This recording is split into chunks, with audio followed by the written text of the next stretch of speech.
ಚಿತ್ರದುರ್ಗ ತಾಲೂಕಿನ ಕಾತರೊಳಕೆರೆ ಏರಿ ಬಳಿ ಟ್ಯಾಂಕರ್ ಲಾರಿಗೆ ಬೆಂಕಿ ಬಿದ್ದು ಸುಟ್ಟು ಕರಕಲಾದ ಘಟನೆ ನಡೆದಿದೆ. ಚಿತ್ರದುರ್ಗ ತಾಲೂಕಿನ ರಾಷ್ಟ್ರೀಯ ಹೆದ್ದಾರಿ 48ರಲ್ಲಿ ಈ ಒಂದು ಘಟನೆ ನಡೆದಿದ್ದು, ನೀರಿನ ಟ್ಯಾಂಕರ್ ಲಾರಿಯ ಇಂಜಿನ್ನಲ್ಲಿ ಬೆಂಕಿ ಕಾಣಿಸಿಕೊಂಡಿದೆ. ಇನ್ನು ಲಾರಿಯ ಮುಂಭಾಗ ಸಂಪೂರ್ಣವಾಗಿ ಸುಟ್ಟು ಕರಕಲಾಗಿದೆ. ಇನ್ನು ಚಿತ್ರದುರ್ಗ ತಾಲೂಕಿನ ಬಳ್ಳಿಕೆಟ್ಟೆ ಗೇಟ್ ಬಳಿಯ ಕಾತರೊಳಕೆರೆ ಏರಿಯ ರಾಷ್ಟ್ರೀಯ ಹೆದ್ದಾರಿ 4ರಲ್ಲಿ ನೀರು ತುಂಬಿದ ಟ್ಯಾಂಕರ್ ಈ ಒಂದು ರಸ್ತೆ ಬದಿಯ ಗಿಡಗಳಿಗೆ ನೀರನ್ನು ಬಿಡಲಾಗುತ್ತಿತ್ತು. ಇದ್ದಕ್ಕಿದ್ದಂತೆ ಲಾರಿಗೆ ಬೆಂಕಿ ಹೊತ್ತಿಕೊಂಡಿದೆ. ಲಾರಿಯ ಚಾಲಕ ಬೆಂಕಿ ಕಾಣಿಸಿಕೊಂಡಿದ್ದನ್ನು ಗಮನಿಸಿ ಲಾರಿ ಹಿಂದೆ ಇಳಿದು ಪ್ರಾಣ ಉಳಿಸಿಕೊಂಡಿದ್ದಾನೆ. ಇನ್ನು ಕೆಲ ಹೊತ್ತು ರಾಷ್ಟ್ರೀಯ ಹೆದ್ದಾರಿಯಲ್ಲಿ ಇದರಿಂದಾಗಿ ಸಂಪೂರ್ಣವಾಗಿ ಟ್ರಾಫಿಕ್ ಜಾಮ್ ಉಂಟಾಗಿತ್ತು.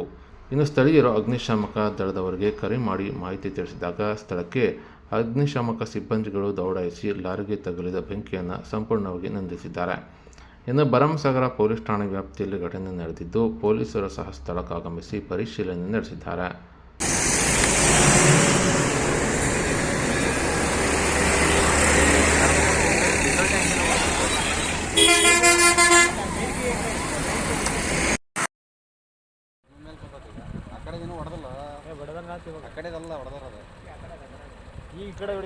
ಎರಡು ಟೈರ್ ಬರೆಸ್ಟ್ ಆದ್ವಣ.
ಆಗೈತೆ